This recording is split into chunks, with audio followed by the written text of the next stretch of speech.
Thank you very much, Mr. Chairman. The bill before us today includes important protections for all workers, whether they're employed in the mines or in any other work site.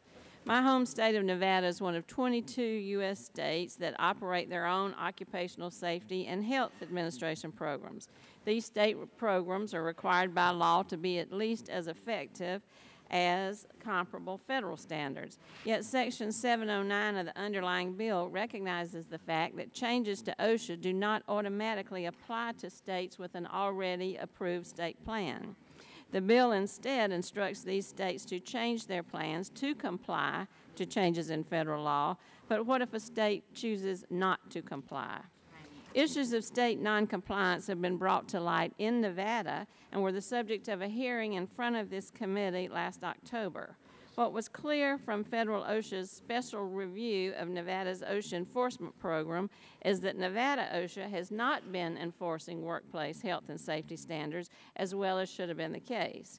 In fact, the deficiencies discovered in Nevada were so glaring that the Department of Labor initiated in-depth reviews of all state plans, and those reviews will be released shortly. Yet even before the final reports are issued, it's clear that the Department of Labor lacks effective enforcement tools. That's why Assistant Secretary of Labor for OSHA, David Michaels, expressed his support for additional enforcement tools, such as the ones contained in this amendment, when he testified in front of the Workforce Protection Subcommittee in March. Under current law, federal OSHA has only two options to make Nevada or any other state with an approved plan follow through on their obligations to workers. One, they can ask nicely and hope that the state complies, or two, they can take the drastic action of terminating the state plan. This is an extreme step that would remove state control, leave state and local government employees unprotected, and add cost to the Department of Labor for funding and running a health and safety program for the state. That's why I'm offering an amendment which will provide a middle ground.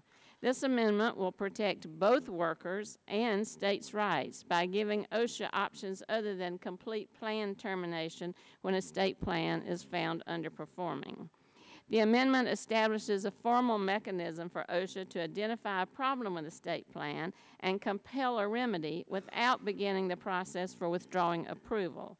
And it ensures that there will be continued application of health and safety regulations by providing OSHA with concurrent enforcement authority for the duration of the time that a state plan is formally fixing deficiencies.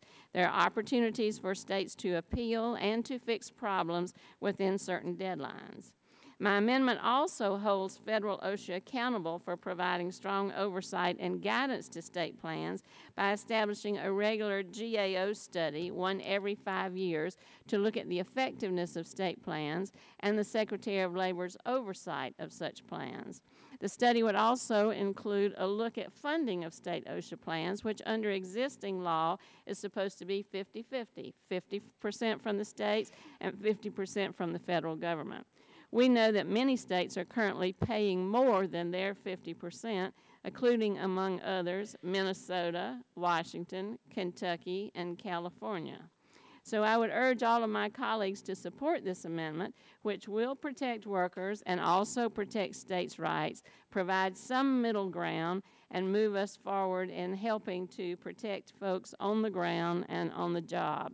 So I yield back the balance of my time and ask for your support.